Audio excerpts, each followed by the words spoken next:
Okay. Welcome to this episode of the Monday Night Raw review. So let's get this show on the road, shall we?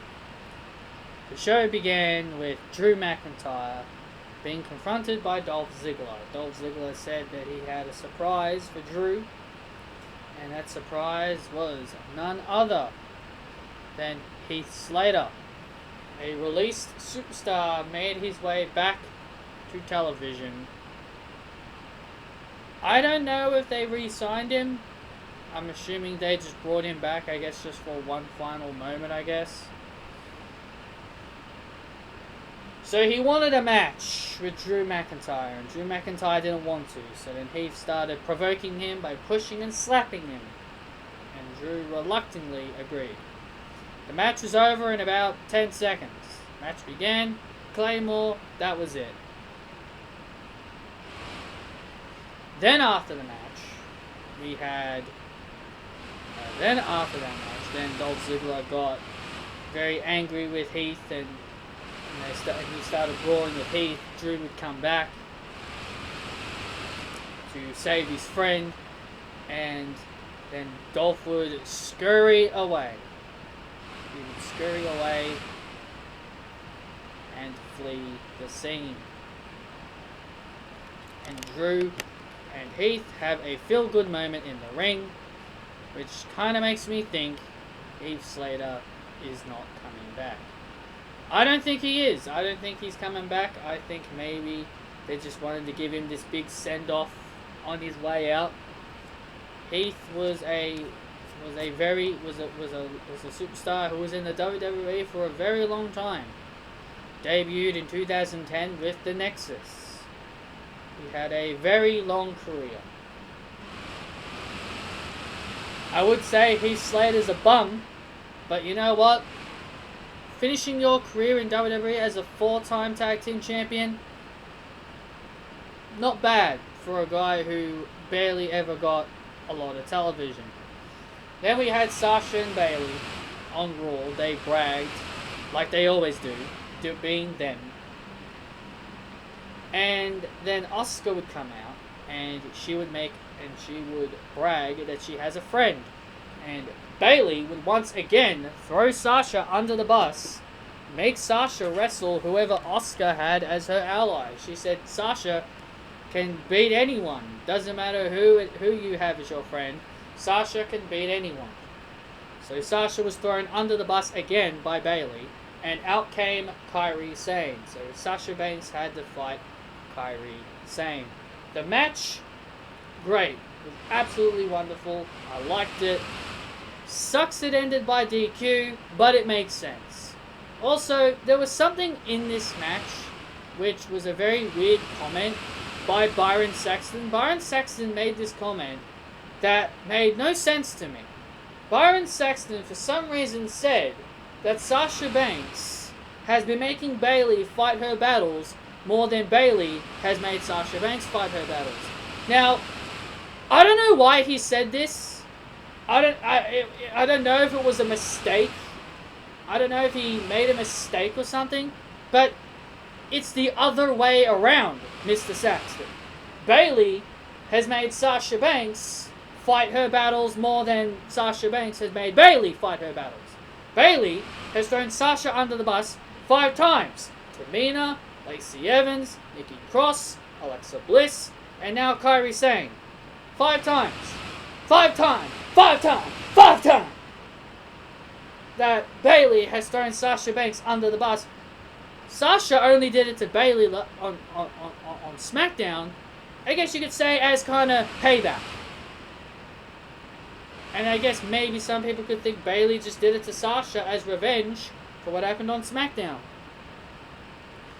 But you gotta remember, Bayley is the one who we all know is the heel, and Sasha's gonna eventually become the babyface. So I feel like when Sasha did it to Bayley, it was more like, well, justice was served. People could say, oh, well, this was justice. Sasha did it because Bayley deserved it.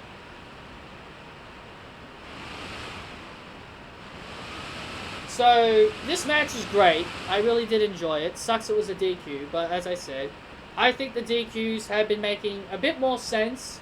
Even though I kind of hate DQ finishes, I would rather a good match have an actual winner.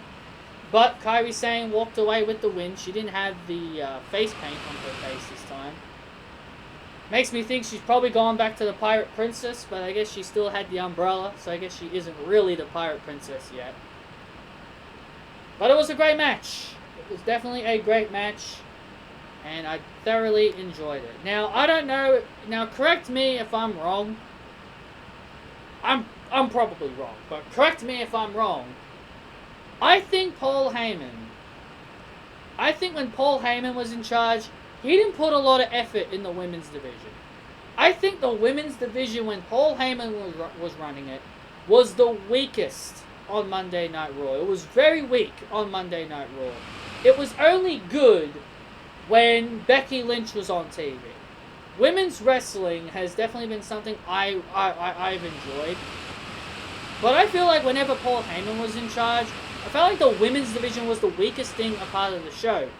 Paul Heyman, when he had men, I think men were definitely a bit more better when Paul Heyman was in charge. Men now just completely suck.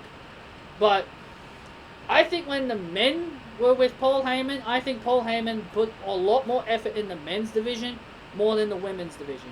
But ever since Bruce Pritchard has taken over Raw, as much as me and many couple of other people think Bruce Pritchard isn't really all that great, I have to give Bruce Pritchard a lot of credit. I have to give him a lot of credit because he has definitely put a lot more effort in the women's division. The women's division have become one of the main focuses. They've become one of the main focuses. The women's division has been the main focus on both Raw and SmackDown ever since Bruce took over. Ever since Bruce took over, the women have been the main focus while the men have kind of been the background. I don't know if that's just me, but I would rather not a division with Shayna Baszler being pushed. Which that was Paul Heyman. Which that was all Paul Heyman pushing Shayna Baszler. I don't want anything to do with Shayna Baszler. Shayna Baszler's trash. But all I'm saying is, Bruce Pritchard has made the women's division the big focus on both of these shows. And I can actually give credit where it's due to Bruce. He's done pretty well with the women's division. Also, I want to make things perfectly clear. I'm tired of hearing people say a certain person hates Sasha Banks. Because here's the thing. Because I hear this all the time. I hear a lot of people think Vince McMahon doesn't like Sasha Banks. I want to make things perfectly clear. If Vince McMahon didn't like Sasha Banks, this is truth. If Vince McMahon did not like Sasha Banks, A, she would not have been one of the kickstarters of the women's evolution. B, she would not have made a lot of history with Charlotte Flair in 2016. C, she would not be a 4-time women's champion. And D, she wouldn't be as heavily as promoted as she is. If Vince McMahon did not like Sasha Banks, she'd be like Shayna Baszler. She'd be wrestling on main event. She'd be doing nothing. Sasha Banks is a gem. Maybe Vince might not have trusted Sasha at the beginning, but we don't know. We don't know what goes on backstage. That's the thing I don't like with fans. Fans think, oh, they know the insides and out of the business. They think they have all the mindsets of what the company's like. No, you don't. Not unless you walk into their headquarters yourself and you work for the company.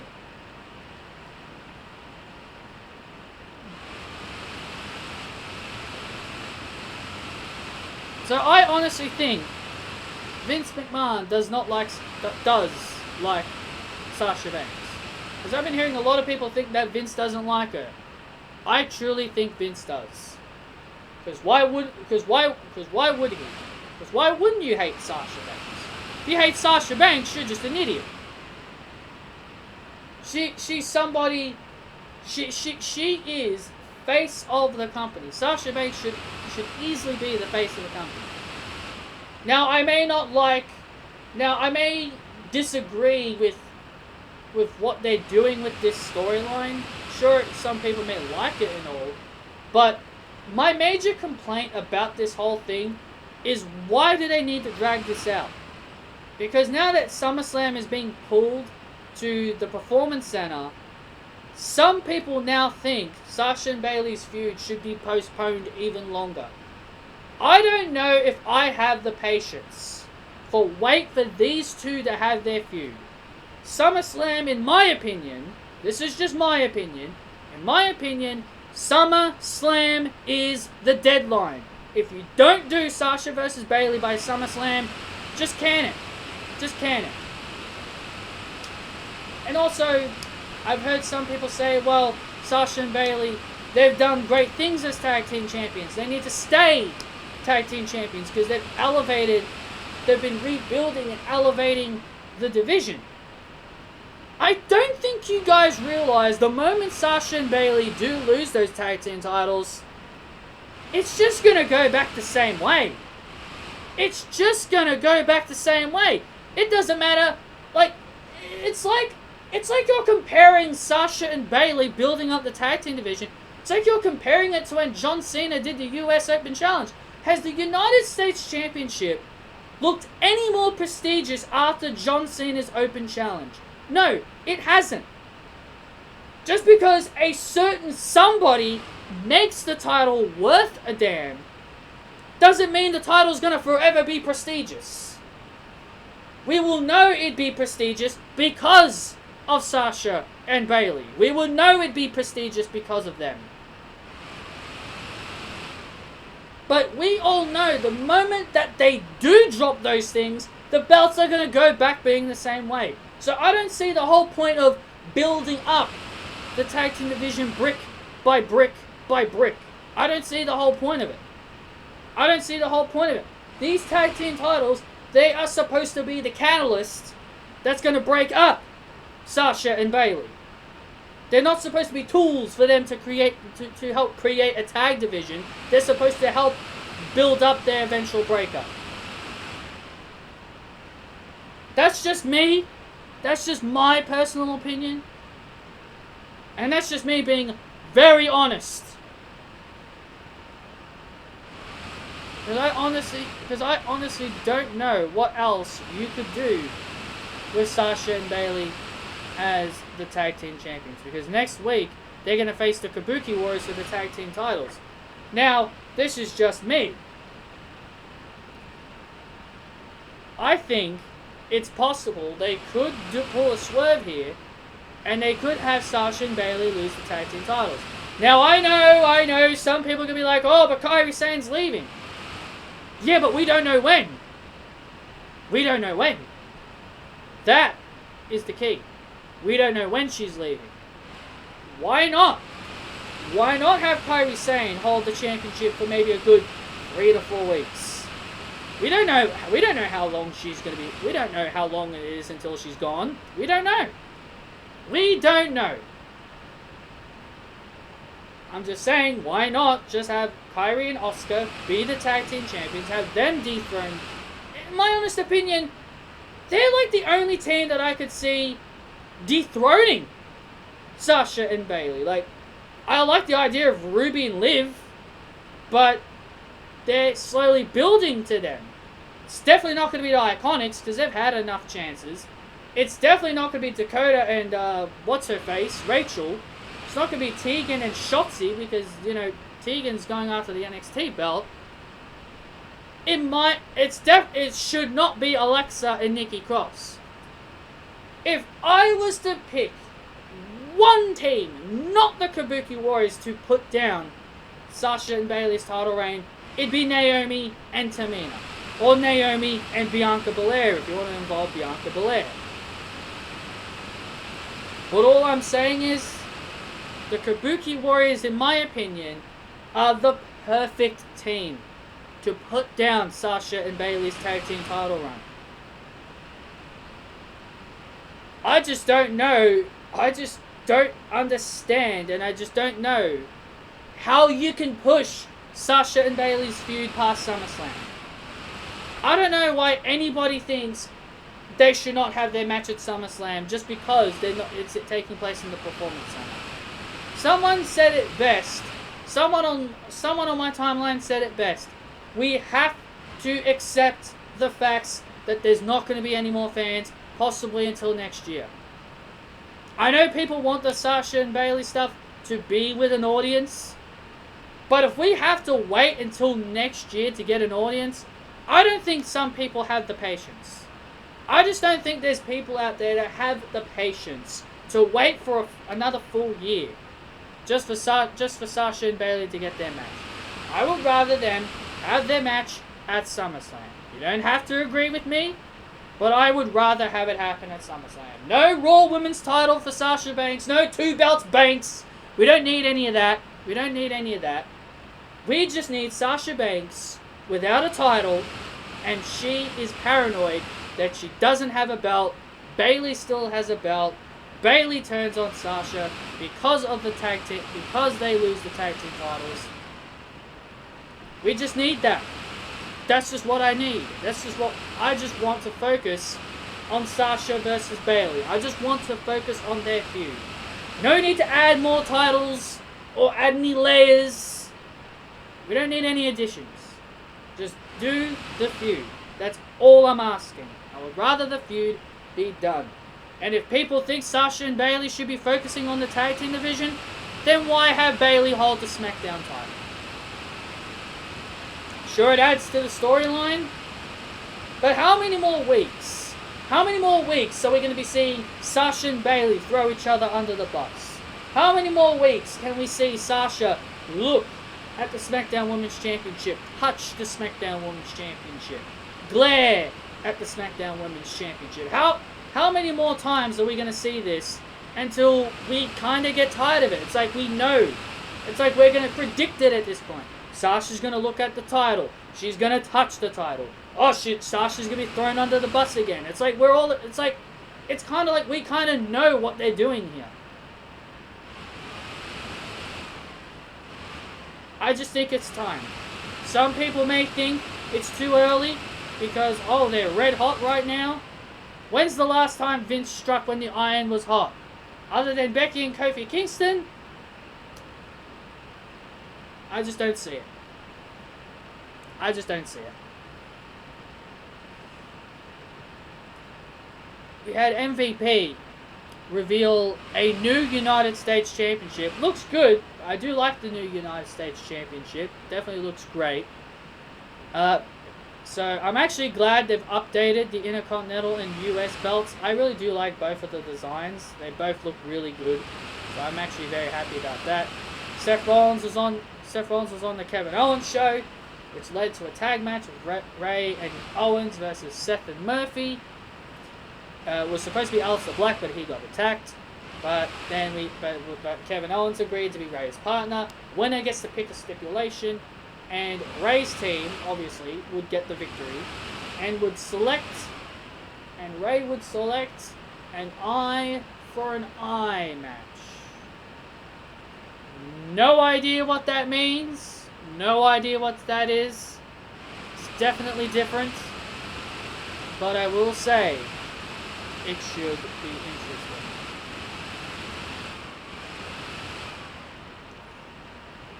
And when MVP revealed the United States Championship, MVP wanted to crown himself as the United States Champion.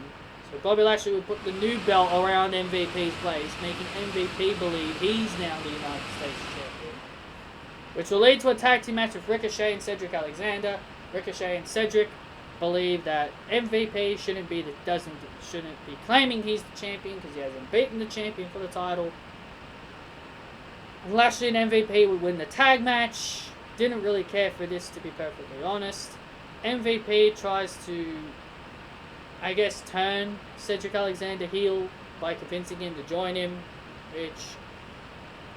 Where's Shane Thorne and Brendan Vink? Didn't MVP say Brendan Vink and Shane Thorne were one of his new clients? They win a match on Raw and then all of a sudden they're gone. And we have Ruby Riott take on Billie Kay. I thought Billie Kay was definitely losing this because, you know, Billie Kay always loses. But Billie Kay got the win here. She did the spine buster to Ruby Riott for the 3 count due to the distraction of what's-her-face, Peyton Royce. And then our main event was Bayley versus Asuka. Brilliant main event. And in the end, Nikki Cross caused a distraction by banging on the glass on the outside, causing a distraction for Asuka to get a roll-up pin for the 3 count on Bayley. And yeah, that's pretty much your episode of Monday Night Raw. Really enjoyed the main event. Should be interesting now since we know the Kabukis will be getting a title match next week on Raw, and Bayley and Sasha will be facing Alexa Bliss and Nikki Cross. So it should be very interesting. Hit that thumbs up if you guys enjoyed. Comment your thoughts down below, and I'll see you all next time.